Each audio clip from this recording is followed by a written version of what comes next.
Esta es la oda de los emprendedores, para innovadores que no se cansan en entornos acelerados, para quienes no se rinden por la incertidumbre, para ágiles y visionarios que pivotan, quiebran las reglas y hacen nuevas, para quienes guían el timón y transforman vidas en la era del metaverso, el blockchain y las apps. Este es el nivel de las startups que cambian el mundo. Acompáñame a hablar del viaje del emprendedor, a descubrir problemas, soluciones, mensajes escalables y motores de crecimiento predecible. Charlemos sobre bootstrapping, rondas de inversión y sobre las historias detrás de los emocionantes éxitos y los estruendosos fracasos. Aquí su visión del mundo, cómo sirven con tecnología y cómo subieron al siguiente nivel. Mi nombre es Gabriel Mata Guzmán y esto es Nivel C. Hoy conversamos con Nacho Gallo, argentino de 27 años, emprendedor de muy joven, apasionado por las ventas y fundador y CEO de Parsi. Parsi es una aplicación en línea que conecta estacionamientos con conductores. Por un lado, visibilizan la disponibilidad de puestos en las cocheras de grandes ciudades, y por el otro, le ahorran tiempo al conductor, asegurándole un puesto por anticipado. Hablamos sobre las ventas en una startup a cualquier nivel, pero para Parsi, cómo la venta en frío se hace importante en un mercado tan tradicional. También charlamos sobre el poder de las relaciones y hacer networking, perseverar en todo momento, la importancia de resolver problemas y ayudar a la gente, y el foco en el cliente durante la venta. Además, hablamos sobre los factores más importantes en sus planes de expansión en Argentina y Latinoamérica. Acompáñame a conocerlos. Hoy estamos con Ignacio Nacho Gallo. Bienvenido, Ignacio. Muchas gracias por acompañarnos en Nivel C. Bueno, muchas gracias. Gracias por la invitación y por permitirme contar un poco también mi historia y lo que hacemos desde Parsi. Súper contento. Buenísimo, está súper interesante lo que hacen con Parsi. Pero antes de empezar a hablar de Parsi y de todos los esfuerzos que has hecho y tu viaje al fundador, sí nos gustaría conocerte un poquito más y saber en tus propias palabras quién es Nacho. Ok, bien. Nacho a ver, tengo 27 años. Nací en Lomas de Zamora, en Buenos Aires. Lomas es parte de la provincia de Buenos Aires. Ahí fui al colegio junto con mis hermanas, soy el menor de tres hermanos, dicho sea el caso, dos mujeres. Eh, y tuve toda mi infancia en Lomas. Cuando me propuse estudiar en la universidad, me mudé a Pilar, que está a 70 kilómetros de donde yo vivía. Eh, Así que, bueno, ahí empecé un poco toda mi carrera emprendedora y ahí es donde me comí varios de los portazos fuertes que uno se come en la vida, pero fueron ahí justamente estudiando, ¿no? Y me han despertado, creo que en la universidad han hecho un muy buen laburo de trabajo, de despertarme ese bichito emprendedor, ¿no? De a ver si me gustaba algo de ese lado o por ahí era más corporate. Y fíjate que es un poco salido de la regla, porque muchas personas que estudian administración no terminan en el Mm. mundo emprendedor y entonces me le quito el sombrero. Sí, no, Ahora, no, es que fue muy así. De hecho, me acuerdo en la universidad había muchas charlas de estas, donde traían muchos emprendedores. Y me acuerdo que yo era muy mal alumno, extremadamente mal alumno. De hecho, no sé si sirve de ejemplo a alguno que nos escuche para que se motive, pero yo era de los que me sentaba atrás de todo en la clase y por ahí no era, tenía un promedio de 3,50 creo. Era muy malo para una carrera que relativamente no es tan difícil. No es una ingeniería nuclear o rocket science, digo. Y vos sabés que llegué a un tope estudiando que dije, bueno, si yo no puedo ver todo lo que hago explícito en la realidad, me va a costar muchísimo. Y así fue como empecé a emprender. qué buenísimo. Y justo hablando de eso, sí me gustaría saber un poquito de tu backstory, la historia de origen. ¿Cuál fue la principal razón por la que iniciaste a emprender? O sea, ¿qué ocurrió? ¿Cuál fue ese momento que detonó tus acciones para empezar el viaje del emprendimiento? Bien, en ese momento yo venía muy mal estudiando y ya venía justo el storytelling da bárbaro porque venía súper estresado, ya ni sabía qué hacer con mi vida.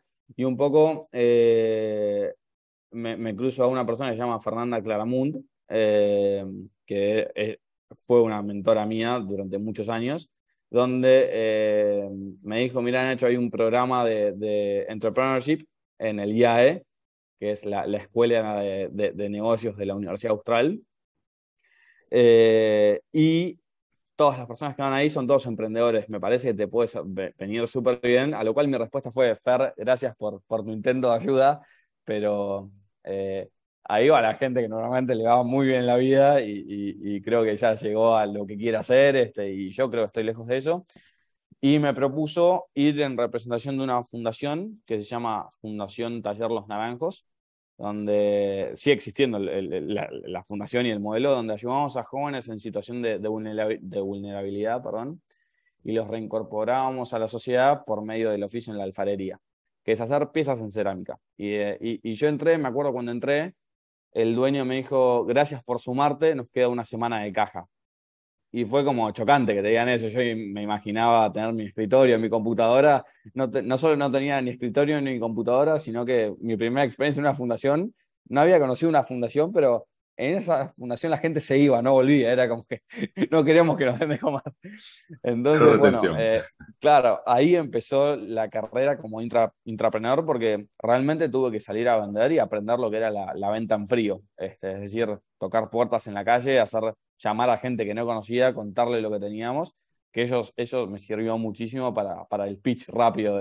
Inclusive hoy en día uso muchas estrategias de esas, donde tengo que llamar a alguien, no sé ni quién es, y le cuento rápido de par sí. Eso me ayudó muchísimo. Luego de eso, la empresa Nestlé me invitó a una convención en Uruguay, en Montevideo, y fue muy loco, pero caminando al casino a cambiar algunos dólares que me había llevado, conozco a Mateo Bobbio, founder de Fidus. Fidus era una tarjeta de puntos para pequeños, medianos y grandes comercios, y en el casino me cuenta que le habían invertido $200.000 y que, bueno, estaba armando su equipo de ventas y que estaba buscando gente senior que lo ayude. Y bueno, ahí yo creo que dije, che, esto es tecnología, esto me gusta, tiene toda esta parte de venta en frío que a mí me encanta. Y ahí, bueno, volví a Buenos Aires, eso fue un 22 de diciembre, que un 26 le dije a los dueños de la fundación que no iban a contar más con mis servicios. Pero bueno, ya en ese momento ya la fundación ya facturaba bastante dinero, ya habíamos conseguido donantes por muchísimo dinero, entonces la situación era completamente distinta. Y al día de hoy sigue creciendo la fundación, pero bueno, esa fue mi segundo camino. Antes de todo esto siempre tuve la idea de hacer Parsi, ¿no? Que en ese momento no se llamaba Parsi, era Blue Ballet, donde era un Rappi de parking. Buscábamos unir a las personas que querían buscar un lugar para estacionar a la hora de ir a un restaurante, contra un ballet parking que no conocían, bien a lo marketplace, ¿no? Son modelos que por ahí requieren mucho, es bien capital intensive, y yo había un poco apuntado a eso. Y bueno, después de que se vende Fidus, que se termina vendiendo, dije, bueno, ahora sí es el momento de hacer esto que yo tanto anhelaba, con el equipo que ya venía charlando, que ya venía armando, y la verdad que fue súper rica la experiencia, pero así fue como empecé, ¿no? Cuéntame de dónde se te encendió el bombillo, en qué momento dijiste, me meto en gestión de estacionamientos para crear Parsi. ¿Qué fue lo que ocurrió que Eh, dijiste, esta idea es rentable? Bien, yo veía el problema mucho soy fanático de los autos, me encantan, sobre todo los autos clásicos, y veía mucho la problemática de estacionar en las grandes ciudades, ¿no? Y me llamaba mucho la atención, pero sobre todo me llamaba la atención la mala experiencia que tenían los conductores. O sea, no solo te cuesta, perdés un montón de tiempo estacionar con todo lo que eso implica, un impacto medioambiental enorme, un impacto a la billetera personal de cada uno enorme, porque es cuando más gasta con combustible un vehículo andando en la ciudad, sino que había que estacionabas y hasta te trataban mal. Entonces ahí fue donde dije, che, a ver, ¿qué empresas similares han hecho cosas así? Y encontré Airbnb. Y ahí se me volaron todas las tuercas de la cabeza y dije, che, yo quiero ser el Airbnb del parking. Cambió bastante después la idea, pero creo que la visión siempre es esa en todo Parsi, ¿no? Hoy con bastantes más cosas en la carpeta, y objetivos que cumplir y OKRs y varias cosas que ayudan a eso. y es una visión creo que mucho más nutritiva a la que tenemos hoy como compañía, pero así fue como se me despertó la idea de decir, yo quiero resolver este problema y quiero ser el número uno resolviendo esto. Alucinante. Ahorita en un ratico hablamos un poquito de esos OKRs y hablamos un poquito más de los esfuerzos comerciales, porque sé que te gusta bastante eso, y así que podemos proveerle valor a nuestra audiencia alrededor de las ventas. Pero antes de hablar de eso, sí me gustaría indagar un poquito más en Parsi. ¿Qué es lo que hace exactamente Parsi Bien, para que nuestros escuchas entren en contexto y sepan bien. qué hace y cómo lo hace? Bien, a ver, empiezo explicando cómo empezamos muy breve. Nosotros empezamos siendo un marketplace, donde una mobile company, donde uníamos conductores con espacios libres y disponibles. Tuvimos la gran problemática éramos muy buenos vendiendo, con lo cual conseguimos lugares rapidísimo. Teníamos 33.000 spots disponibles para estacionar en la ciudad de Buenos Aires. Éramos, creo que la oferta más grande que había de cocheras en apenas, creo, 3 4 meses de haber lanzado, cosa que era algo bárbaro, pero Increíble. nos costaba muchísimo poder llegar a los conductores. Y me acuerdo que más de una vez hablando con el founder de Restaurando y con varias personas más, concluía mi analogía de, ok, estacionar es como pedir una pizza en un momento determinado de la vida de una persona. Porque no es que uno se va a bajar una app solo para estacionar. O sea, es algo muy complejo y termina llevando un costo de adquisición, el famoso CAC, hacia el conductor, es altísimo. Y la verdad que no éramos founders de renombre, con lo cual, si bien habíamos tenido experiencias, tampoco éramos los número uno, con lo cual nos costaba mucho generar ese tipo de decir, ok, llamo al inversor y consigo $1 millón, lejos de eso, muy lejos de eso. Con lo cual nos llevó el camino a un tiempo que estábamos muy mal financieramente, nos quedaban algo así como $2.000 en la caja y dijimos, bueno, vayamos a ver cómo podemos hacer esto. Y nos propusimos hablar con cada uno de los dueños de esos parkings, ¿correcto? Acá hago un paréntesis, los parkings, que la gente, para que la audiencia entienda, son aquellos lugares donde puedo estacionar un auto, pero que no solamente puedo estacionar un auto, sino puede ser el parking de un hospital, de un sanatorio, de una universidad, de un hotel, un parking común y corriente, o la cochera privada de una persona en la casa. Ese es nuestro público. Y hablando con cada uno de los dueños, notábamos una característica que todo dueño de grandes cocheras, dentro de todos estos ámbitos que nombré, tenía el gran problema del management. Y hasta que un día un dueño nos dice, ¿saben qué pasa, chicos? Que ustedes nunca van a poder hacer algo con nosotros si primero no nos dan una solución a nuestros problemas. Y que te lo diga un usuario que no está contento con tu producto, puede ser, sos una startup. Ahora, que te lo diga alguien a que le resolvés un problema, y de esa manera es fuertísimo. Con lo cual pasé los siguientes 6 meses sentado al lado de ese dueño de grandes parkings, y aprendiendo un poco de sus problemas. A mí es experto en parkings. eh, y así dimos vuelta a Parsi con el poco dinero que nos quedaba y nos pasamos a ser un mobile company, un SaaS company, un software as a service, donde le damos un software de gestión a los dueños de los pequeños, medianos y grandes parkings, donde le automatizamos todo lo que es la gestión interna del estacionamiento. Sabemos absolutamente todo lo que pasa dentro del parking.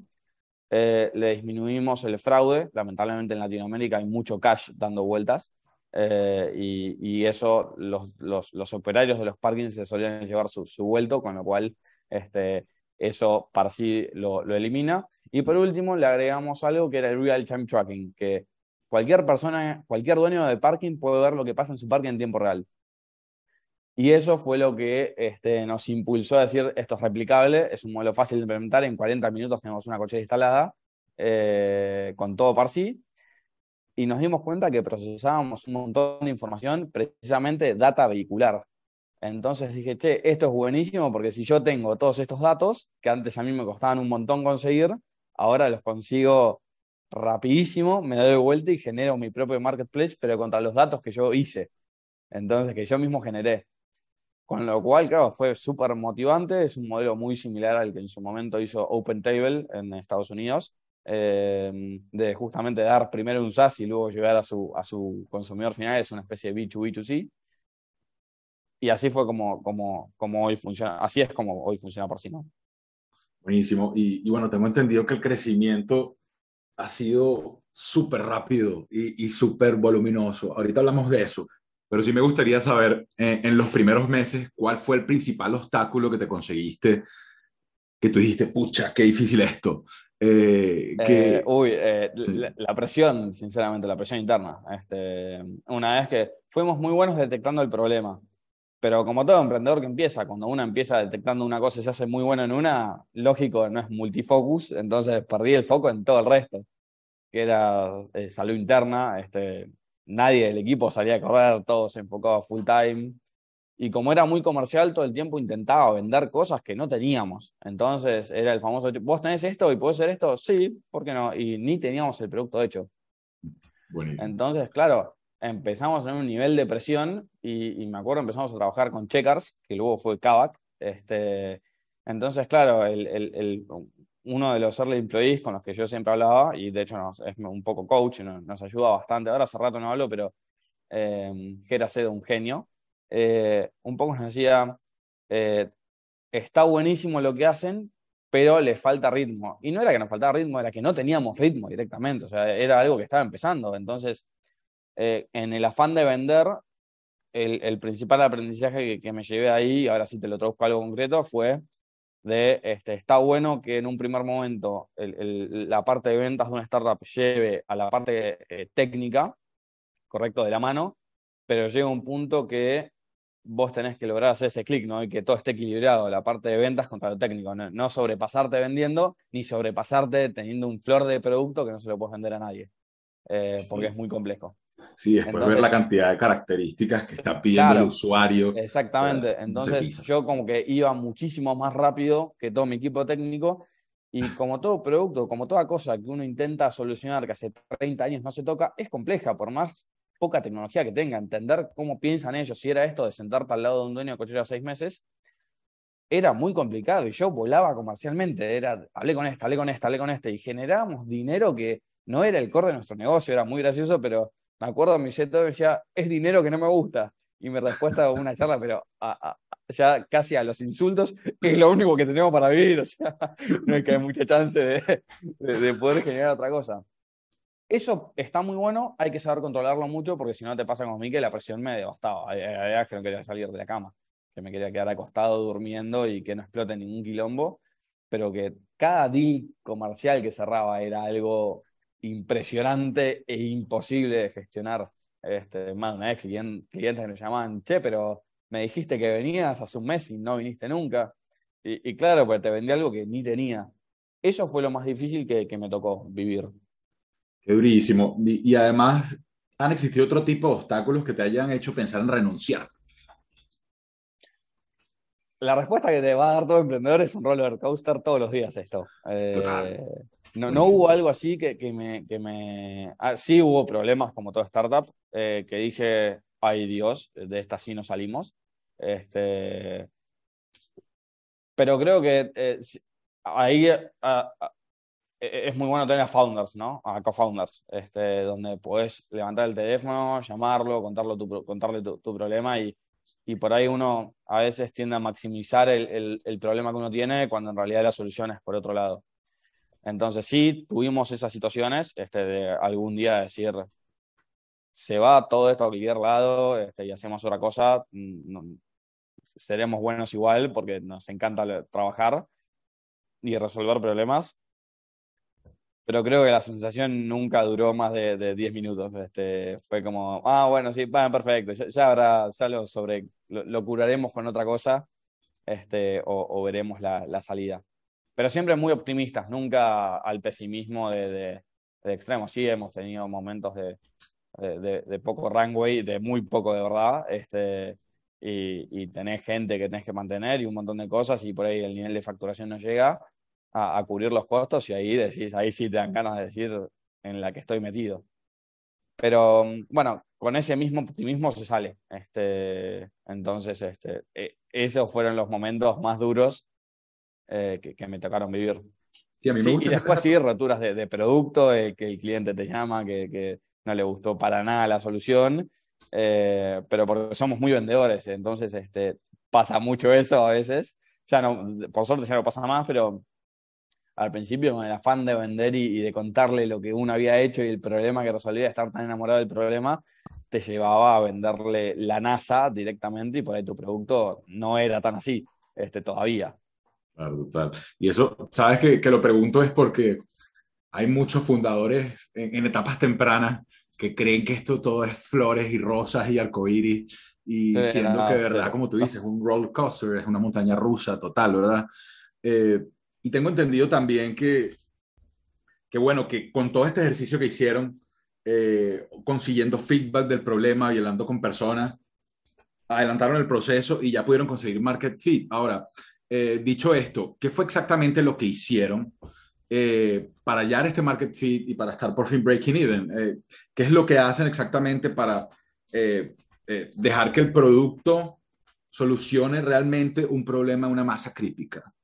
Bien, ahí aclaro una cosa, Gabriel, no estamos todavía en break-even, estamos muy cerca, sí, pero no estamos, de hecho, para el final del Q3 ya esperamos estar rompiendo eso.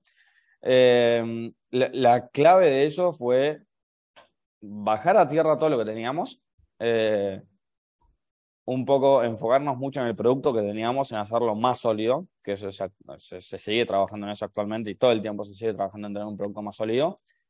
Pero la clave fue escuchar mucho a los clientes y entender mucho qué era lo que querían, ¿no? Esto de especie de hacerse amigo del cliente, como los mercados de marketplaces, uno se hace mejor amigo de sus usuarios y los entrevista muchísimo y les hace preguntas. Bueno, en nuestro caso pasó algo lo mismo, nada más que con el dueño de una gran empresa.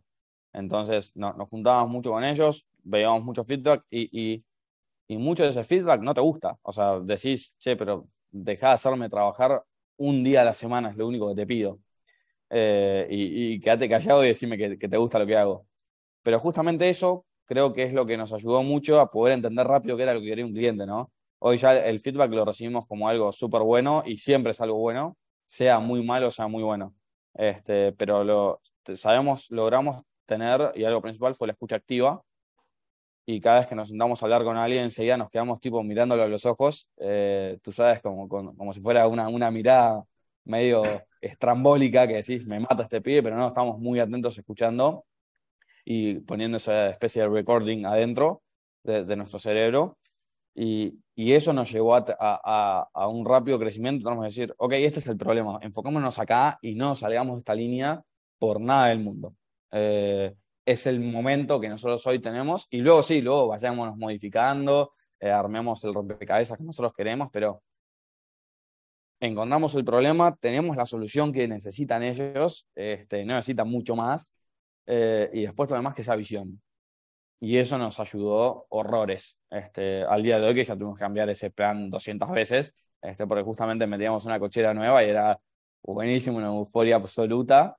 Eh, pero también nos ayudó mucho la parte de justamente escuchar al cliente. Cuando uno se siente escuchado, si el cliente se siente escuchado con un problema que hace muchísimos años tiene, te termina tomando cariño. Y ese cariño creo que lo logramos transmitir a muchísima gente que nos terminaba recomendando. Entonces ahí fue el punto donde dijimos, che, buenísimo, nos recomiendan, está bárbaro, logramos entrar al principal shopping de Argentina, logramos entrar a hacer un montón de cosas. Entonces, esas cosas de recomendación creo que te van allanando bastante el camino una vez que lográs cierta solidez del producto. Sí, completamente. Ahora, normalmente el fundador, esto en términos generales, está enfocado en las soluciones. Bueno, vamos a hacer soluciones. Eh, Mm. pero el gran secreto de que una startup funcione es enfocarse en el problema. Y mucha gente voltea la tortilla y voltea la fórmula. Ahora, te comento esto, es porque yo sé que ustedes tienen dos cabezas, dos usuarios, el conductor y el estacionamiento, ¿cierto? Entonces me Bien. gustaría que me describas un poquito cómo sería la experiencia para el conductor al usar Bien. Parsi y cuál sería la experiencia del estacionamiento. Ya el estacionamiento, el parking, ya lo sé un poco, pero sí me gustaría saber del lado del conductor cómo funciona. Bien. Excelente. Bueno, justamente esa parte del conductor al día de hoy la tuvimos que seguir dejando de lado. Nos dimos cuenta que podíamos crecer muchísimo con esto y no éramos un equipo de capital intensive. Entonces, justamente nos dimos cuenta que con poco podíamos llegar a mucho. Con lo cual nos llevó justamente toda esta estrategia a dejar de ver a la parte que justamente es el core de par sí, pero estratégicamente no es que lo dejamos de ver porque sí. El conductor hoy, o sea, lo que es el backstage, lo que puedo hacer es, una vez que nosotros estemos dentro del celular, le damos la posibilidad que pueda reservar un lugar, pre-reservarlo, ya conociendo quién es el que atiende ese parking, a la hora que va a estar llegando hay un lugar, que ya pueda estar pago desde el celular. Y vos sabés que ese camino de plantear la estrategia, y esto me di cuenta hablando con muchos fondos de inversión, me daba cuenta que muchos no miraban el teléfono como el potencial de par sí, sino que una vez probé diciéndole a un fondo que no puedo decir el nombre, pero probé diciéndole que no íbamos a estar dentro del celular, que nos parecía hasta ridículo estar dentro de un celular como una solución de mobile app, sino que íbamos a estar adentro del auto y que para eso ya estábamos hablando con una automotriz. Y le voló la cabeza. Le dijo, ¿cómo? Contame de vuelta eso. Y digo, claro. Y ahí me empecé a dar cuenta que lo que yo le estaba diciendo, esto es un aprendizaje muy bueno, créete lo que decís, porque se puede transformar en realidad muy rápido. Y acá me pasó a iterarlo enseguida. Y me da cuenta que era lógica decirle que, claro, el celular es un foco de choque muy grande. Entonces, una aseguradora corre mucho riesgo a la hora de decirte sí, tengo una para estacionar para poder asegurarte. De hecho, en Brasil pasa mucho que hay apps blancas que la aseguradora te hace bajar para detectar justamente el movimiento de la cabeza de una persona cada vez que mira el celular. Y eso calcula tu tasa de choque y a partir de eso cuánto te tiene que cobrar. Entonces nosotros dijimos, ok, si nosotros logramos conectarnos contra las APIs de las grandes fábricas de autos, que normalmente tercerizan todo, Bosch por ahí te hace un GPS o vamos a Garmin y le decimos, quiero estar dentro de tu GPS, al conductor le doy la posibilidad de que los espacios estén disponibles directamente en el mapa de su carro, de su vehículo, y que pueda hacer todo desde ahí. Y con eso no solo recaudamos la información de telemetría vehicular, sino que un montón de datos súper buenos para poder generar un Smart City de verdad. Y como tenemos el otro lado, que es justamente nuestro SaaS dentro de un parking y todo es una misma API, logramos algo fabuloso. Entonces hoy estamos hablando con Toyota Argentina y con Ford Motor Company para justamente empezar estas implementaciones. Ya un poco tenemos algunos planes de trabajo. Pero fíjate cómo la última parte y lo más grosso, perdón la mala palabra, pero lo más grande de todo fue cambiando varias veces de forma hasta que dimos con lo que creemos que es el modelo. Pero justamente porque siempre vimos un problema, nunca vimos soluciones. Vimos cómo esta parte de, ok, ahora todo esto, ¿cómo funciona? ¿Funciona? No, separémoslo de vuelta. ¿Funciona? No, separémoslo de vuelta hasta que funcione. Y eso muchas veces te ayuda a ahorrar un montón de dinero, a ahorrar un montón de dolores de cabeza. Y eso creo que lo supimos hacer muy bien y es en lo que hoy se está trabajando en Parsi, ¿no? O sea, fíjate, cambió la visión de ir no solo ser un mobile app, sino estar dentro de un vehículo, donde implica mucho más trabajo, mucho más ingeniería, bueno, en fin. Está alucinante, no sabía esa parte.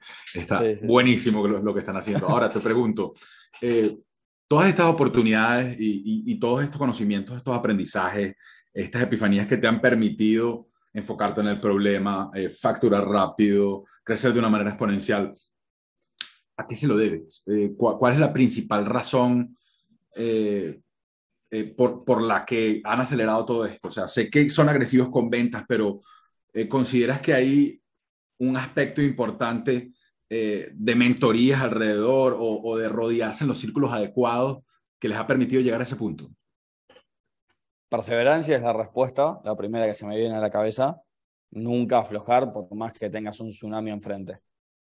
Y estás con una balsa de madera. Me encanta ese ejemplo porque me parece tan ilustrativo. Es el hecho de uno como emprendedor está con un fuera de borda, dos tiempos, yo te había dicho que me encantan los autos, con lo cual voy a hacer muchas analogías de los motores, pero los aros del pistón están mal, con lo cual pierde aceite por todos lados. Y se te viene un tsunami de frente. Bueno, a ver, ¿cómo diseñamos ahora un submarino para pasar por abajo la ola? Entonces, eso con perseverancia lo haces. Y bancándose muchas frustraciones día a día, ¿no? Pero es un proceso de iteración, Gabriel. Digo, uno le pasa una vez, se frustra, la primera vez duele muchísimo. Y cuando hace poco tuve una charla con mi co-founder, Lautaro, y le decía, wow, si este problema lo hubiéramos tenido antes, creo que nunca lo hubiéramos pasado. Ahora, con todos los problemas que tuvimos antes, gracias a eso vamos a pasar estos. Y en segundo punto, el networking. Ver a alguien en otra industria completamente diferente, que le está pasando exactamente lo mismo que vos, es alentador, no porque estás festejando que a otro le pase, sino porque ves que no sos un sapo de otro pozo, sino que, pará, si a este le pasa y si hay 40 personas más que les pasa, quiere decir que estamos por el camino correcto. No estamos haciendo nada fuera del libreto. Lógico, cada compañía tiene su pequeño secreto. Pero eso es fundamental porque te sentís acompañado y podés comentarlo y en cierto punto se unen las historias. Entonces tengo muy amigos que me ha dado el emprendedurismo y que cuando charlábamos no podíamos creer las cosas de las que estábamos hablando en su momento. Y eso era tan rico poder charlar sobre eso, con lo cual el resumen de la respuesta concreta es perseverancia y networking. Mucho networking. Total. Ahora te pregunto, además del networking, ¿qué valor le das al acompañamiento en aceleradoras, incubadoras y de mentorías, del 1 al 10? ¿Y cuál ha sido tu experiencia alrededor de eso? Bien, buena la pregunta. Tuve experiencias. Yo creo que si uno, a ver, antes de darte un puntaje, me gustaría hacer alguna aclaración para después, para que entiendas por qué lo voy a ponderar de esa manera. Pero para mí, el emprendedor, cuando realmente le pone foco y te das cuenta que persevera en generar una solución a un problema que existe, siempre con un foco absoluto en el problema, las soluciones pueden variar bastante, justamente tiene ese gran potencial de que sabe mucho lo que está resolviendo. Después pueden haber factores externos que te ayuden. El dinero ayuda muchísimo. Las mentorías y la forma de encararlo ayuda horrores. Pero creo que es no soy quien para poner un porcentaje, pero si yo lo tuviera que ponderar es un 20% laburo de aceleradoras, trabajo de aceleradoras, inversión, y el 80% restante es todo del founder. Por lo menos en una etapa temprana, ¿no? Donde uno está todo el tiempo buscando qué hacer, sirve mucho esto de poder hablar, pero después sirven estos momentos claves donde uno está sentado mirando en la esquina de la calle cómo estaciona, cómo es el procedimiento. Eso tiene un poder enorme que si lo complementás con lo otro no llegas al 100, llegas al 200%. Pero creo que las dos cosas tienen que ir de la mano. Y a mí me pasaba mucho de chico que me decían, quería buscar dinero rápido, ¿para qué quieres el dinero? Mirá primero el problema. Y creo que tiene mucho que ver con eso, por eso lo pondero tan bajo a una aceleradora. No quiere decir que no sea útil, guarda. El dinero que te pueden dar es fabuloso y lo he vivido y es magistral. Y hay aceleradoras mejores. YG me parece que es la mejor, Latitude es otra. Ahora, por suerte, estamos en Latitude y Right. es increíble. Intentamos 5 veces, creo que es un ejemplo de perseverancia. De hecho, Virginio Campo, cuando entramos a la meeting, me dice, Nacho, estás con menos pelo y más grande. Así soy yo, seguí perseverando. Pero esa es Eh, mi conclusión, ¿no? Total. Es alucinante el trabajo que ha hecho Brian Rickward en tan Sí, corto tiempo con Latitud. Qué es increíble. impresionante, Sí, impresionante. impresionante. Esperamos tener a Brian muy pronto por acá. Ahora, hablando de lo que hace Latitude también y de Venture Capital, sí me gustaría preguntarte en qué fase están. Tengo entendido que ustedes iniciaron Bootstrap, ustedes mismos autofinanciados, pero después Ujú. llegaron a un punto que considero una ronda. ¿En qué fase se encuentran exactamente actualmente? Bien, ahora estamos en una ronda seed, donde bueno, el contexto realmente está muy difícil para poder levantar dinero. Lejos de desmotivarnos, sino es buscar alternativas, pero sí estamos en una ronda formal seed donde estamos levantando capital para poder expandirnos no solo regional en Argentina, sino también hacia otros países. Ese es el proceso en el cual estamos hoy, pero pasamos por todas. Bootstrapping, empezamos primero, los que pusimos todo fuimos nosotros, todos nuestros ahorros, y cuando es todo es, cuando ves la cuenta en cero decís, ah, ya, Que creo darle que me la duro. mandé. Y después de eso hicimos una ronda con Angels, después pasamos por una aceleradora en México. Eh, en todo ese proceso aplicamos a YC un montón de veces. Hasta que después entendimos, uno cuando va creciendo es muy gracioso, pero va entendiendo el por qué no entro o por qué sí. Lo cual es extremadamente rico entender eso para no desilusionarse tanto al divino botón, ¿no? Pero por ahí decía, mira, era un tema de traction. Entonces, hoy estamos estrictamente en una ronda de seed. Pero si pudieras definirte, ¿eres Team Bootstrapping o Team Venture Capital? Uy, qué pregunta. No, Venture Capital, Venture Venture Capital. Capital, Sí, sí, totalmente. a morir, a morir. O sea, estoy tratando de poner en mi cabeza cuánto fue lo que pusimos nosotros versus lo que levantamos y no hay comparación. Completamente. Pero no en términos de dinero, lo comparo en tranquilidad mental. Ok, Digo, ok. bueno, ok, contamos con eso y sabemos que está en el banco y que lo tenemos que gastar de tal manera. De la otra manera, decías, sí, si me quedo con este dinero que lo pensaba poner en Parsi y por ahí me quedo sin, no sé, irme de viaje que tanto anhelé por tantos años, eso te pone incómodo. Y el VC tiene cosas duras, muy duras a veces. Los nos que recibí son enormes, pero sí soy Team VC. Ok, total. Ahora, hablemos un poquito ya del área comercial de Parsi. Sé que te encanta eso. ¿Cómo funciona la adquisición de clientes en Parsi? O sea, ¿qué canales utilizan? ¿Cuáles son los esfuerzos comerciales en términos generales? Si quieres, me das un overall picture de Bien, cómo funciona todo. excelente. Empezamos, primero ponemos mucho foco en acá el lugar que vamos, agarrar los grandes jugadores de parkings, que sabemos que el problema que nosotros les resolvemos les duele muchísimo, es un gran pain, con lo cual vamos un poco ahí y no, la palabra está mal dicha, nos regalamos, pero sí vamos siendo muy conscientes de la oferta que vamos a hacer, que es como que no la van a poder conseguir en otro lado. Y por ahí está medio que nos sobre ofrecemos. Yo creo que estoy bastante convencido que no haría falta tanto, pero con el fin de justamente vender, vender, vender, vender, es lo único que hay que hacer. Eh, Llegamos primero a los grandes jugadores de parkings. Eso nos da la ventaja de no solo empezar a operar con ellos, sino que cada vez que vamos a un mediano y pequeño parking, le decimos operamos con tal parking y te dicen, o con tal hotel o con tal sanatorio, y te da mucho nombre eso y te da mucha chapa. Entonces, no sos un sistema cualquiera. Una vez que tenemos eso, todo lo demás es referrals. Son muchas recomendaciones eh, y mucho también caminar la calle y llamado. Se divide en dos grandes partes: referrals y grandes clientes y llamadas en frío. Llamamos un parking en Google que lo vimos, que nos gustó. Te llamo Nacho, soy de Parsi, somos un software de gestión donde te resolvemos los principales problemas para que puedas gestionar tu parking de manera simple, rápida y segura. Me gustaría saber si puedo hablar con algún dueño o encargado. Y un poco nos dimos cuenta que cuando uno le pide ayuda a alguien, esa ayuda siempre llega, con lo cual siempre se lo pedimos al encargado del parking operario en términos de ayuda. Che, ¿no me podrías ayudar a poder llegar al dueño? Porque si no se convierte en una historia de nunca acabar, de lo llamé, no está, lo llamé, no está, las chances son mínimas, y eso me lo ayudó mucho Fuse y los naranjos. Entonces pido mucha ayuda y eso es lo que les enseño a los que vienen conmigo a vender. Les enseño eso. Y es increíble cómo se consiguen parkings.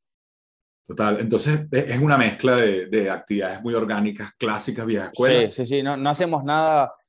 Conocemos muy bien al cliente del parking, entonces sabemos lo que no tenemos que hacer. No tenemos que gastar $300.000 en una campaña publicitaria, no tenemos que hacer esas cosas. Nos sale infinitamente más barato y es mucho más eficiente ir a la cámara de cocheras, ir a la cámara de los hoteles y mostrar nuestro producto ahí. Tiene un rédito, no sé, 2000% mejor a que gastar dinero en una campaña publicitaria que el dueño del parking no la va a ver.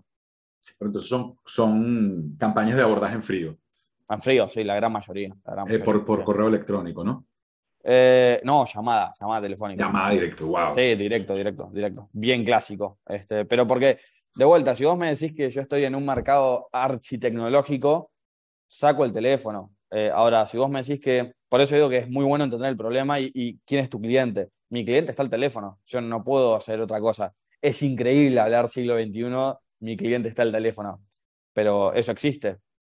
Entonces, dado que existe, lo utilizamos y tenemos réditos fantásticos, ¿eh? Más de un parking lo he sumado telefónicamente. Alucinante. Ahora, tengo dos preguntas, ¿no? La primera es, de todos estos esfuerzos, lo que más les ha generado resultados o mejores resultados, ¿qué ha sido? Las llamadas en En, frío. Sí, sí, por lejos. Sí, sí, sí. Eso y las recomendaciones.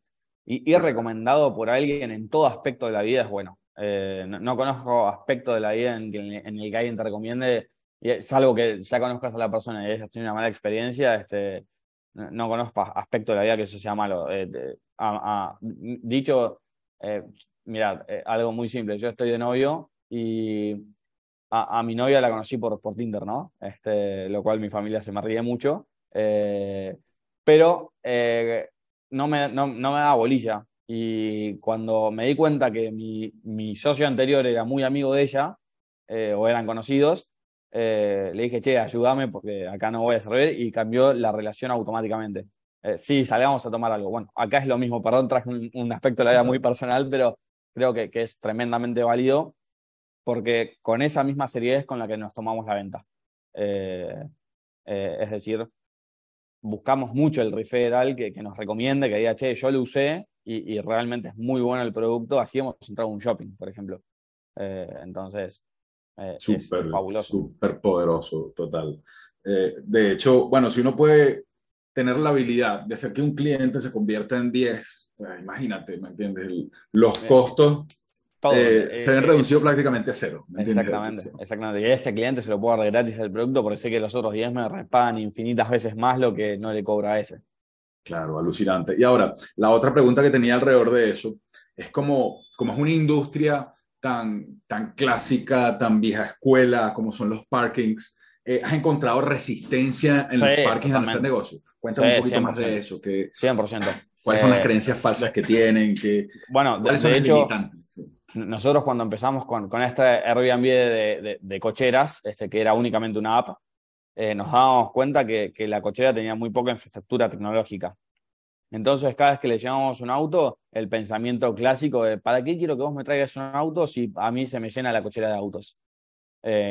Tengo cola de 3 cuadras para que entren. Y vos te quedás como, pero te trae, y fíjate cómo lo querés ayudar y te dicen que no. Increíble eso. Ahora, cuando vimos con el problema, perdón, perdí el hilo de lo que te decía. Ahí está, cuando encontramos bien el problema y la solución, nos terminamos dando cuenta que, y una pregunta que yo me suelo hacer mucho es, ¿realmente necesita tanto un dueño de cochera para poder operar? Y a veces me doy cuenta que no, pero ¿por qué? Porque lo llamo y me dicen, no, si yo con el sistema que tengo hace 30 años o hace 20 estoy perfecto, Nacho, ¿para qué quiero más? Esa es la peor barrera que me pueden decir, porque ¿qué pasa? Implica que yo me tengo que acercar a la cochera, mostrarle cómo pierde dinero, se torna un producto inescalable cuando te llevas la situación o la conversación hacia esa parte. Con lo cual siempre obviamos pasar la parte a la hora de vender, de dar en esa barrera, porque si yo pego, es casi un aspecto cultural. Mi abuelo, te dicen, trabajaba en esto. Y decís, ay Dios, y ahí te empieza a contarte la historia del abuelo y no salís nunca más de ese loop que no termina nunca más. Entonces, Mi buscamos abuelo siempre empezó en con... un lote pequeñito, Claro, seguro. no, es que, Gabriel, pasa eso, pasa eso.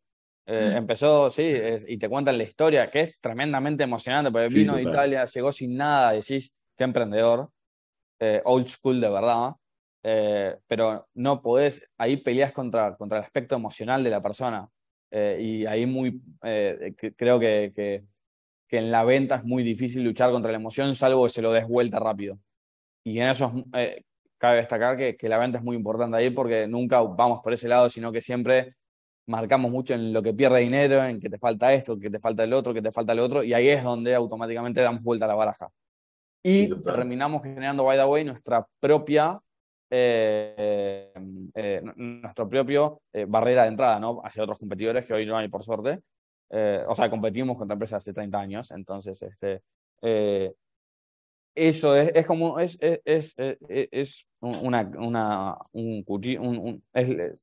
a ver, es la doble cara la doble cara, perdón, de una misma moneda, ¿no? Porque está jugando muy al límite muchas veces en la venta. Y muchas veces pegar en lo emocional ayuda mucho para la venta. Sí, total. Y también el control y el dominio de las objeciones y los contraargumentos para poder Exactamente, decirle a todas estas personas. Ahora, así es. Mm. te pregunto, en ese mismo contexto, ¿no? En cuanto a nutrición de los prospectos, una vez que ustedes hacen el primer abordaje, se conocen, ¿cómo es el proceso? ¿Cómo es el buyer's journey, el ciclo de venta? ¿Cuánto tiempo dura? Y normalmente, ¿qué les comparten o qué les dicen para nutrirlo? Bien, a ver, es un proceso complejo porque principalmente una cochera vive de su operación y si vos te metés en una parte de su operación, corres el riesgo de que se rompa y de que la cochera ese día se quede sin facturar o sin generar dinero, con lo cual es algo muy importante el problema que resolvemos de cara a la industria. Eh, Apenas nos dicen que sí, automáticamente nos comunicamos, cualquiera es el medio, no hace falta físicamente, sino más que nada escuchar al dueño y entender cómo lo podemos abordar y preprogramar el producto para él, ¿correcto? Si bien hay un estándar único que cumplimos, hay ciertas variables que se ayornan a cada una cochera. Las tarifas, cuánto sale, cuántos vehículos pueden entrar adentro, quiénes son sus clientes mensuales, cómo los deben cargar en el sistema. Eso dura no más de 5 o 4 días, 4 o 5 días, perdón, y luego una vez que instalamos, tardamos 40 minutos. Nosotros le llevamos absolutamente todo, le llevamos una computadora, una etiquetadora térmica, que rezamos que algún día se pueda terminar de usar esa bendita etiquetadora, y una cámara con tecnología LPR, y todo eso ya es como un enlatado que le llevamos, y lo único que le decimos es, instalamos esto que te va a servir, no toques más nada y nos quedamos en un proceso de inducción de unos minutos más contándole a sus operarios cómo funciona nuestro producto. Una vez que pasamos eso, previamente, lógicamente, lo unimos a nuestra contabilidad, lo unimos a su contador, todo, para que todo quede robusto y no haya pérdidas de información. Y luego de eso, sí, ya empezamos a operar tranquilamente. Pero más o menos estamos hablando que el proceso dura entre una semana, no más. Pero este proceso es desde el punto de cierre a la implementación completa o desde el primer contacto hasta el No, cierre. no, desde el primer contacto. Wow, alucinante, alucinante. Mm. Cortico ese ciclo de venta. Ahora, Sí, ¿cómo sí, mides sí. todo? ¿Cuáles son los números más importantes para medir la rentabilidad de la empresa, la viabilidad de la idea? O sea, ¿cuáles son los Bien. KPIs esenciales para A ver, el principal KPI es la cantidad lógicamente, de cocheras que tenemos y la cantidad de vehículos que pasan por esa cochera. Como te dije, yo estoy haciendo algo que me va a llevar a mi core de negocio. Con lo cual, si yo no mido cómo viene ese core de negocio y cómo voy llegando a él, estoy muy mal.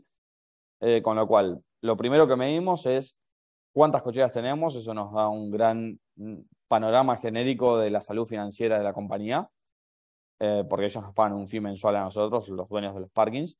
Y luego, cuántos vehículos han transaccionado. Si es un parking chico, normalmente no es que no le damos bolilla, todo lo contrario, pero no le ponemos tanto el foco de cosas que queremos hacer. Ahora, donde hay parkings que por ahí entran 3.000 o 5.000 vehículos por día, ahí sí ponemos mucho foco porque la cantidad de información que terminamos procesando es tremendamente rica para nuestra visión. Creo que ahí hay una dicotomía entre lo que hacemos y el foco que le ponemos a la visión. Es como una vez que instalamos, lo único que nos interesa es la visión. Te damos un muy buen producto y muy robusto, pero después foco en la visión. Y así también? con cada una de las cocheras. Esos son los dos principales mediciones que hacemos. Y por lo que veo también es muy importante el lado de la data y el análisis de esta data para mejorar el producto, Sí, ¿cierto? sí, 100%, 100%. Yo Ok, todos los meses gasto 2, 3 horas al día mirando y evaluando qué pasó mes a mes. Nos llega un dashboard genérico a todos, para sí, y nos quedamos viendo y evaluando por qué hubo más vehículos y menos facturación, porque controlamos también la facturación del parking. Entonces, medimos mucho eso y en función a eso logramos sacar predicciones que están bárbaras, para poder entender cómo se efectúa el nivel de negocio. Y más de una vez me pasó a hablar con un VC y que me dijo, bueno, pero Nacho, hoy tenés algo que está totalmente alejado de tu visión. ¿Cómo haces para medir si estás en el camino correcto? Y mi respuesta es, sí, bueno, mirá la cantidad de vehículos que transaccioné y los datos que tengo. Eso es el mejor camino, creo. alucinante. Este, y claro, la gente se queda, bueno, pero ¿cuánto? Y en 7 meses procesamos 140.000 vehículos. Y se te quedan mirando como, ah, bueno, está bueno entonces lo que haces. Sí, Le estás hablando con los datos, mira. claro, le muestro el dato directo. Yo paso a ser el que te cuenta la historia, el dato te lo dice la realidad, ¿no? Sí, total. Actualmente, ¿cuántos parkings tienen en Parsi aproximadamente? Un número. Esto es Bien, para abrirle paso a la siguiente aproximadamente pregunta. tenemos 32 parkings en Parsi. Ok, Eh, que no te quede el registro del parking, porque en realidad lo que importan son los spots que hay. ok, Que la otra vez estaba haciendo la cuenta de cuántos habíamos logrado, pero básicamente eran 33 por un promedio de 500 spots, da 16.500 spots en Cava, en Ciudad Autónoma de Buenos Aires, y después también tenemos en Uruguay, ahora estamos abriendo operación en México, eh, así que esa es la cantidad que estamos manejando hoy, ¿no? alucinante. Ahorita te voy a preguntar sobre las proyecciones y los planes que tienen para el futuro, pero antes sí me gustaría saber un poquito más acerca del tech stack, ¿no? Porque la actividad se torna compleja con el número de clientes y la cantidad de datos que procesan. O sea, ¿cuáles son las herramientas indispensables para gestionar del lado de ventas y del lado de la gestión de proyectos? Uy, qué pregunta, es un problema en el que estamos pasando hoy, ¿no? La verdad es, le decía Andrés, tu hermano, digo, algo que nos pasa, Andrés, es que yo siempre fui pro, después de muchas experiencias, de no ser capital intensive, por los problemas, valga la redundancia de que me gusta el VC, que te trae. Entonces, eh, nos enfocamos en ser un equipo chico, de muy buena calidad, no solo humana, sino técnica, es fundamental eso, y que tenga una capacidad de resolver problemas rápidos. Lo que nadie entiende es como en 3 minutos resolvemos cualquier problema. Perdón, tenemos un rate response de 3 minutos, la otra vez lo medí, 3 minutos en responderte, 10 minutos en resolver un problema grave. Del Alucinante. entorno, me explotó la computadora, necesito otra. En 10 minutos ya hay alguien que te está reemplazando todo en la cochera. Buenísimo. Entonces, eso lo logramos estando que donde no solo el ingeniero codea, o sea, está dentro del código en el back o en el front, sino que sabe atender el teléfono. Eso es fundamental, el soporte al cliente. Como así es una industria que tiene barreras de entrada altísimas y para que te saquen es muy difícil, una forma de generar una vulnerabilidad respecto a ese gran escudo que hoy tiene para sí es no atendiendo los teléfonos. Si yo me llamo un cliente y no lo atiendo, es una yellow flag y a la segunda yellow flag ya te quieren venir a buscar a tu casa. Pero porque justamente es tanto lo que le generás adentro de la cochera en sentido de manejar nada más y nada menos de lo que les hace vender horas de parking. Que si uno no le da atención a eso, automáticamente caes. Y cuando caes, es como toda venta, cuesta muchísimo levantarte y más en una industria que hace 30 años está igual y ahí es donde viene el famoso dicho, nos ha pasado, por eso lo conozco también, es vuelvo a mi sistema viejo donde cargaba solo la patente y nada más y no tenía nada de tecnología, prefiero, ¿sabes qué, Nacho? Prefiero que me roben el 25% por mes, pero que mi negocio siga funcionando. He escuchado esa clase de cosas, es increíble. Una locura. Pero sí todos sabemos atender el teléfono y responder y sabemos a quién pasarle el problema, hasta con nombre y apellido, ¿no? Eso es tan importante porque le generás una cuestión de amistad, no es lo mismo que te decía, un operador te atenderá en línea y le cortás. No, mira, Lautaro de tal área te va a estar llamando en un minuto y en 30 segundos está llamado. Somos muy buenos en eso. Y es lo que yo busco. Ese estándar de calidad para mí es casi tan importante como tener un buen producto. Sí, porque la experiencia del cliente es la que hace que se queden y disminuir las tasas de abandono Es todo, completamente. eso Eh, es todo para mí. Por eso tengo mi parte de ventas y creo que por eso hoy estoy puesto como CEO, pero para mí los roles dentro de la compañía son roles y nada más. Hoy hay que vender nada más y creo que la forma que uno tiene de vender es justamente mucho foco en la venta y en el cliente. Después no sé si seré CEO o no, pero es lo que menos me interesa. O sea, creo que también hay un tema de ego ahí que digo, tenemos muy poco ego. Eh, no sé si poco, lo sabemos manejar muy bien. Entonces, pero entendemos mucho el momentum donde estamos hoy. Siendo argentinos, ¿no? Siendo argentinos, es un gran logro, es algo que hacemos bien. Buenísimo. Ahora mira, la última parte de la entrevista, bueno, te quiero agradecer por compartir todo lo que has compartido, Nacho, alucinante lo que están haciendo. Y esta última parte de la entrevista es ya un poquito más personal para ver tu percepción del mundo y de la vida. Para ti, Nacho, ¿qué es el éxito? ¿Cómo lo definirías? Qué pregunta. soy de escuchar muchos podcasts, sobre todo cuando estoy en el auto, con lo cual he escuchado infinitas definiciones sobre esto. Con la que más me siento apegado es con aquella que dice que es algo así como un conjunto de fracasos, y a los que uno tiene que sobrevivir, ¿no? Me parece que eso es lo que te va haciendo.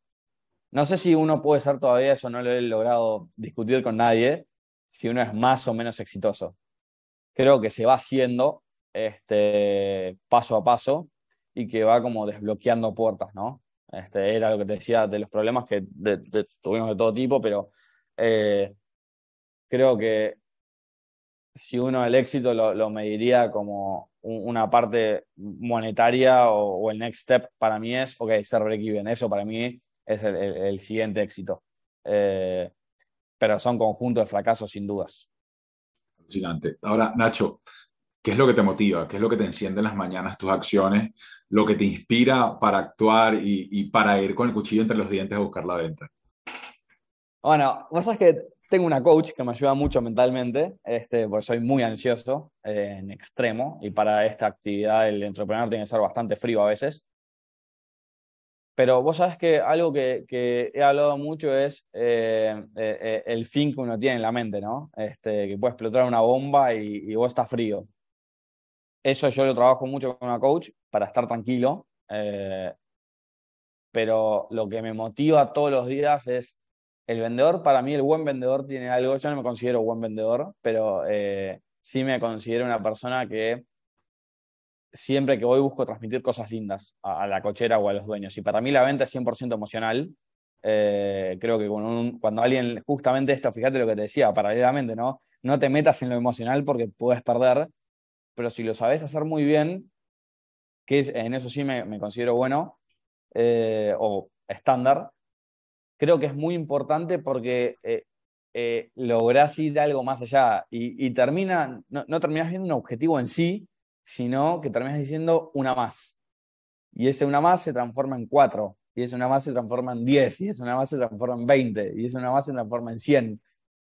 Eso es lo que a mí me motiva a decir, ok, no solo le resuelvo un problema a alguien, y acá creo que hay un patrón que una vez lo charlé con mi coach, que era el término de ayudar, por eso arranqué en una fundación. Eh, Soy fanático de resolver problemas y me encanta ayudar a la gente.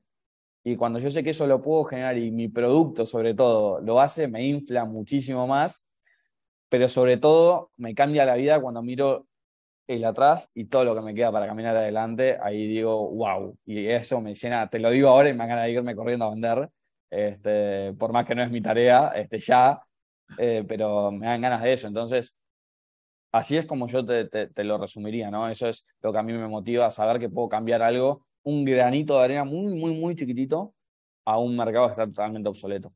Entonces, eso es lo que a mí me motiva todos los días y te motiva aún más cuando ves a tu equipo contento, cuando ves a tus inversores contentos, cuando ves a tus advisors que te dicen, che, ¿sabes qué? Me sumo como inversor, y ahí decís, wow, eso suena raro porque uno ahí podría decir, ¿sabes qué? Tiro la toalla un día y me relajo y no, me levanto un domingo diciendo, quiero vender, vender, vender y me levanto por ahí a las 6 de la mañana y mi novia me dice, es domingo, ¿por qué? Porque ese nivel de manijismo, pero me encanta, soy un apasionado. Buenísimo. Ahora, en ese mismo contexto, ¿cuál ves tú que son las tres principales cualidades que debería tener un fundador tech? Primero, para mí, a ver, lo tech es muy importante, sin dudas, pero es tan importante como saber vender, y como saber operar, y como tantas otras cosas más. Creo que es un aditivo más que se le hace a una startup, ¿no? No necesariamente una startup puede ser tecnológico, ¿no? Como miles de startups que no son tecnológicos y que les ha ido brillantemente bien y que usan la tecnología como medio. Dicho eso, un equipo es fundamental, técnico, como también es muy importante saber vender. Hace poco hablé con un chico que había pasado por YC, con los chicos de Play, y me decían, eh, si vos tenés growth, tus problemas legales se resuelven, sus problemas financieros se resuelven, tus problemas de empleados se resuelven, tus problemas de expansión se resuelven. Y el growth se hace con la venta. No hay otra forma. O por lo menos que yo conozca algo que alguien venga y te inyecte muchísimo dinero, que hoy por hoy como está el mercado yo lo veo muy, muy difícil. Existen esos casos por ahí muy puntuales. Entonces, para mí es una mezcla de un muy buen equipo técnico y un muy buen equipo de ventas. Si vos lograste descubrir eso y por sobre todo eso la escucha activa. Si vos creo que logras tener eso, es tremendamente clave para lo que viene más adelante, ¿no? Que es lo que te decía antes, es como que hay un next step. Total, alucinante, Nacho. Ya nada más quedan dos preguntitas y las voy a resumir rapidito. En la primera, ¿cuáles son los planes frente a todas las oportunidades y todas las dificultades que vienen en los próximos 5 años? ¿Cuáles son los planes para Parsi? Bien, tenemos, te lo voy a dividir en dos. Un plan de crecimiento muy fuerte en Argentina. Hoy estamos apuntando un 7% semanal. Que es bastante, pero queremos que sea más, queremos llegar al 15% semanal. Y por otro lado, mucha alianza comercial, lo que nos permite la expansión rápida en otro país sin necesidad de tener gente en otro país. Esos son los dos planes en los que estamos hoy. Ambos requieren mucha inversión y mucho tiempo y mucha cabeza, pero esos son los dos planes concretos sobre los que estamos trabajando hoy. Alucinante. Ahora, finalmente, Nacho, ¿qué consejo le pudieses dar a otros emprendedores y a otros fundadores que estén en el mismo camino que tú y quieran tener resultados como los tuyos? Mucha perseverancia es lo único perseverancia y estar muy bien acompañado. Es tan importante como tener un muy buen producto, resolver un muy buen problema. Creo que si uno es capaz de tener eso, logra muchísimas cosas. Que no se entiende el estar bien acompañado, por ahí tuviste mala suerte y te tocó una familia que no está en la mejor de las posiciones. Me refiero a tener un muy buen socio. Y creo que eso es algo que con el tiempo yo lo he aprendido, pero le diría que perseveren muchísimo, que nunca digan no, que si dicen no, que sea estratégico por lo menos, pero que perseveren, que un tropezón, lo que te dicen muchos, un tropezón no es caída, pero que se animen, que tomen riesgos, que todo es aprendizaje, no hay algo malo. Sino, es más, la otra vez mi hermana trabaja en Accenture y en la parte financiera y en su cuarto tiene un cuadrito, ¿no? Que es una escalera. Y es el muñequito está mirando la escalera en la base y mira para arriba y dice, esto es imposible. Va un escalón más y dice, estoy agotado. Va otro escalón más y dice, creo que puedo. Va otro escalón más y dice, me desgarré. Va otro escalón más. Eso para mí es emprender. Es la definición exacta de, hablando mal y pronto, te van a cagar a palos todos los días de tu vida. No va a haber un día que digas, qué lindo que es esto, pero la satisfacción que uno ve cuando ve la película, quiero que sea un wow. Y creo que eso es mucho la actitud que uno tiene frente a la vida, ¿no? De hecho, creo que es Víctor Cooper, es un escritor español y también dio varias charlas TED. A mí me encanta porque dice que la actitud es un valor que multiplica. O sea, puede ser muy habilidoso, pero si no tenés la actitud, es eso que en la ecuación multiplica todo lo que tenés. Eso para mí es el consejo que le daría. Mucha actitud, no aflojen nunca, por más que todo esté en contra, keep positive. Es lo que dicen los corredores de Fórmula 1 por radio, ¿no? Cuando viene muy mal, keep positive and keep pushing. Es lo que le diría a cualquier emprendedor hoy. Alucinante, Ignacio. Muchísimas gracias por acompañarnos. De verdad que la entrevista es súper alucinante. Montón de Golden Nuggets tenemos ahí para cortar pedacitos de video también. Buenísimo, de verdad. Te agradezco muchísimo por tu tiempo y bueno, te estamos comentando cuando publicamos. Muchas gracias. Dale. Saludos. Chau, chau. Gracias, Nacho.